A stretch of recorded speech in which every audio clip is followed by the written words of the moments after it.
नमस्कार, आप देख रहे हैं कमोडिटी कॉल और हमारे साथ शो में कोटक सिक्योरिटीज़ की सीनियर मैनेजर कायनात चैनवाला है और साथ ही हमारे साथ जुड़ेंगे chartandtrade.com के फाउंडर विकास बगारिया। आप दोनों का कार्यक्रम में स्वागत है। कायनात, पहले आपसे, और जिस तरह का दिन आज यहाँ पे रहा है, गोल्ड में यहाँ पर कुछ तेज़ी ज़रूर देखने को मिली है, लेकिन सिल्वर में कुछ प्रॉफिट टेकिंग है, which has been the case बाकी मेटल्स के साथ भी।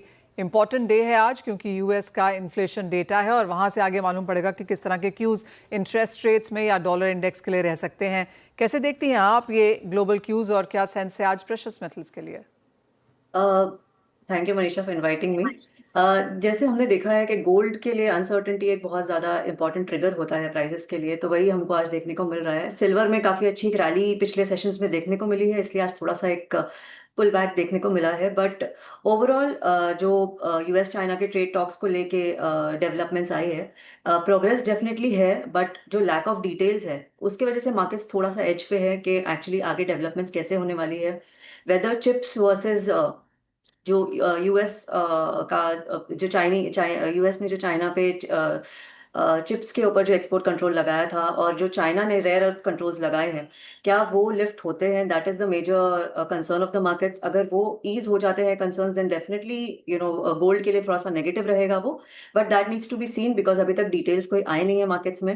जैसे आपने कहा कि डेटा आज जो इन्फ्लेशन डेटा आज है शाम के सेशन में, इट इज एक्सपेक्टेड कि थोड़ा सा हायर नोट पे आ सकता है, बट आई डोंट थिंक कि ये एक CPI as an individual data point कुछ ज्यादा मूवमेंट लेगा, बिकॉज फेड हैज बिन थोड़ा सा एक इन अ वेट एंड वॉच स्टांस थोड़े टाइम के लिए, एंड उनका ये है कि हमें थोड़ा बहुत थोड़े डेटा पॉइंट्स देखने पड़ेंगे before we actually change our stance. So वो टैरिफ्स आने के बाद they are looking at all the data points, और एक क्लियर कोई जब तक ट्रेंड निकल के नहीं आता है कि टैरिफ्स का कैसा इम्पैक्ट है इन्फ्लेशन पे, इकोनॉमी पे, तब तक मुझे नहीं लगता है कि उनके स्टांस में कोई चेंज होगा। बट डेफिनेटली आज अगर डेटा काफ़ी अगर पॉजिटिव होके आता है, इन्फ्लेशन बहुत ज़्यादा बढ़ के आता है, then definitely it is something जो फेड को एक कॉशियस स्टांस में रखेगा, और वो डॉलर के लिए आप बोल सकते हो कि पॉजिटिव रहेगा, और गोल्ड पे थोड़ा सा एक वीकनेस देखने को मिल सकती है हमें।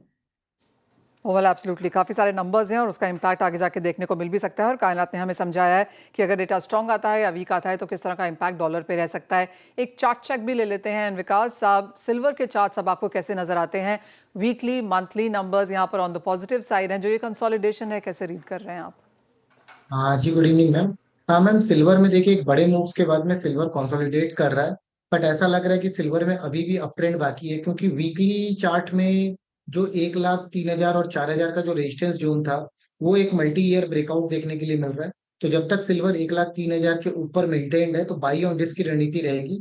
हाँ, डेफिनेटली डेली चार्ट पे कल एक प्रॉफिट बुकिंग कल देखने मिल रहा है, बट मेरे को लगता है कि बाई ऑन डिप्स की रणनीति रखनी चाहिए। टेक्निकली 1,05,000, 1,04,500 जो है सिल्वर के लिए इंपॉर्टेंट सपोर्ट का काम करेगा। तो 1,06,000 के करीब में बाई का स्टॉप लॉस रखना चाहिए। हाई रेंज पे 1,07,500 और 1,08,000 तक के जो लक्ष्य है वो देख सकते हैं। स्ट्रक्चरली अगर लॉन्ग टर्म की बात करूँ तो लॉन्ग टर्म सिल्वर थोड़ा सा गोल्ड के बड़े रैली में पार्टिसिपेट नहीं कर रहा था, अब लगता है कि सिल्वर कैचअप करने के लिए रेडी हो रहा है।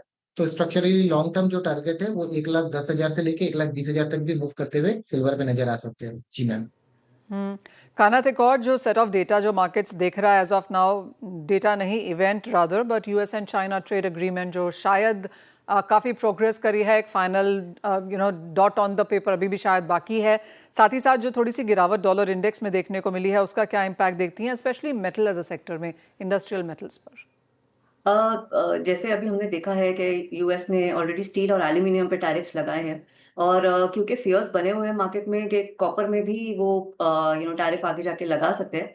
इन केस अगर ऐसा होता है कि थोड़े बहुत रेजोल्यूशंस के साइन दिखे कि जो ट्रेड का कंसर्न्स है, जैसे मैंने कहा अभी कि रेयर अर्थ और जो चिप्स का जो यूएस और चाइना के बीच में ट्रेड ऑफ हो सकता है इन दिस डील, अगर वो हो जाता है तो it will be a major sign के आगे जाके प्रॉब्लम्स थोड़ी ईज हो सकती है, और कॉपर के ऊपर टैरिफ लगने के चांसेस प्रोस्पेक्ट्स थोड़े से कम हो सकते हैं, जिसकी वजह से जो कॉपर की प्राइसेस में जो थोड़ी बहुत अपसाइड, क्योंकि क्या होता है नॉर्मली हम देखते हैं कि जब भी यूएस ने कोई भी मेटल्स पे टैरिफ लगाए हैं तो जो शिफ्ट होता है फिजिकल मेटल्स का, it shifts from LME towards COMEX. जैसे हमने एल्यूमिनियम में भी हम रिसेंटली अभी हम देख रहे हैं कि जो यूएस मिडवेस्ट प्रीमियम्स है, those are at $1,000 plus.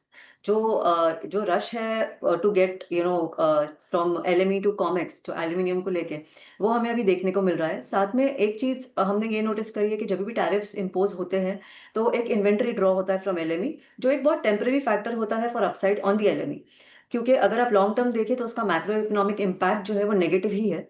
So overall मुझे ऐसा लगता है कि कोई भी अगर ट्रेड डील अभी होती है तो बोथ सेंटिमेंट वाइज एंड एक थोड़ा सा अनसर्टेनिटी को रिलीव करने वाइज एक बोल सकते हैं आपके एक पॉजिटिव रहेगा, और मेटल्स के लिए भी काफी एक पॉजिटिव ट्रिगर हो सकता है। एंड जो रेंज बाउंड रहे मेटल्स, थोड़ी बहुत हमें एक अच्छी अपसाइड, एक सस्टेन्ड अपसाइड देखने को मिल सकती है in case of metals. Alright, तो बाइंग अपॉर्चुनिटी यहाँ पर गोल्ड में है, सिल्वर में जैसे हमें विकास ने बताया, और जहाँ तक मेटल्स है consolidation range bound to upside bias के साथ यहाँ पर मेटल्स भी काम कर सकते हैं। बहुत शुक्रिया कायनात साथ जुड़ने के लिए। इसी के साथ एक ब्रेक के लिए रुकेंगे, जब लौटेंगे तो बात करेंगे यहाँ पर एग्री कमोडिटीज़ की।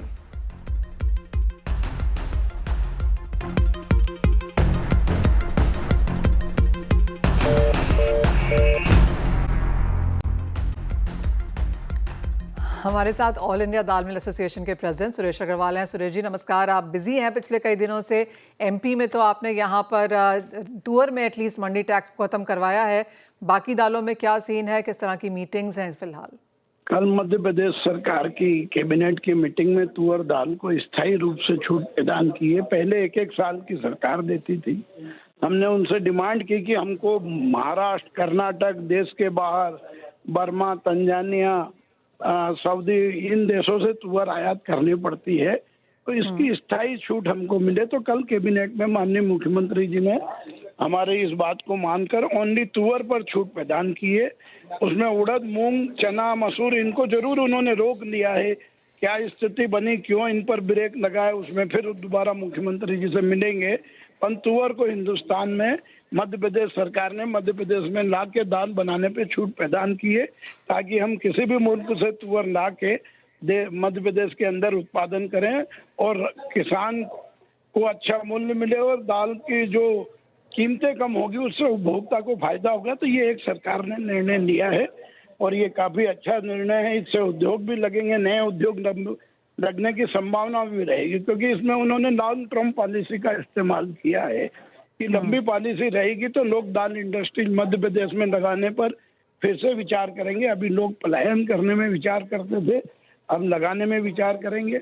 हम फिर सरकार के पास जाएंगे, मसूर और उड़द और मूंग के मंडी टैक्स समाप्त करने का अनुरोध करेंगे। आज मैं दिल्ली में आया हूँ, मूल्य आयोग की मीटिंग है, यहाँ भी हमने आयात को बंद करने का उनसे सजेशन, प्रस्ताव, सुझाव दिया है। तो हम व्यापारी की तरफ से ये मध्य प्रदेश सरकार को धन्यवाद है। उपभोक्ता को अच्छी दाल मिले और देश के मध्य प्रदेश के कारखाने चले। अन्य राज्यों में भी ये हम प्रयास कर रहे हैं कि सब दूर छूट मिले। महाराष्ट्र में पहले से ही है, उत्तर प्रदेश में है, छत्तीसगढ़ में है, अब राजस्थान में बाकी है। तो हम वहाँ भी कोशिश कर रहे हैं ये छूट का लाभ मिले, क्योंकि जीएसटी जब से लगा है तब से मंडी टैक्स का औचित्य नहीं रहा, मगर अब सरकारों ने लगा रखा तो हम रिक्वेस्ट करके उनको समझाइश दे रहे। तो इस प्रकार ये अच्छा कदम हुआ, अच्छा सरकार का निर्णय है। आगे भी हेलो जी सुरेश जी, बहुत शुक्रिया साथ जुड़ने के लिए। और जैसे आपने कहा, एक बड़ा कदम हमने एमपी की तरफ से यहाँ पर आता हुआ देखा है, जहाँ पर मंडी टैक्स हटा दिया गया है। बाकी प्रदेशों में बाकी दालों पे कम करने की उम्मीद है। और जिस तरह से आपने कहा कि दिल्ली में आज मीटिंग है, ऑफ कोर्स एक बार मीटिंग्स हो जाएं तो आपसे फिर बात होगी कि किस तरह से इंपोर्ट्स के ऊपर सरकार का रवैया क्या वो आगे बदलता हुआ नजर आता है। लेकिन इसी के साथ बहुत शुक्रिया साथ जुड़ने के लिए। एक ब्रेक का समय है, लौटेंगे तो लेकर आएंगे आवाज समाचार।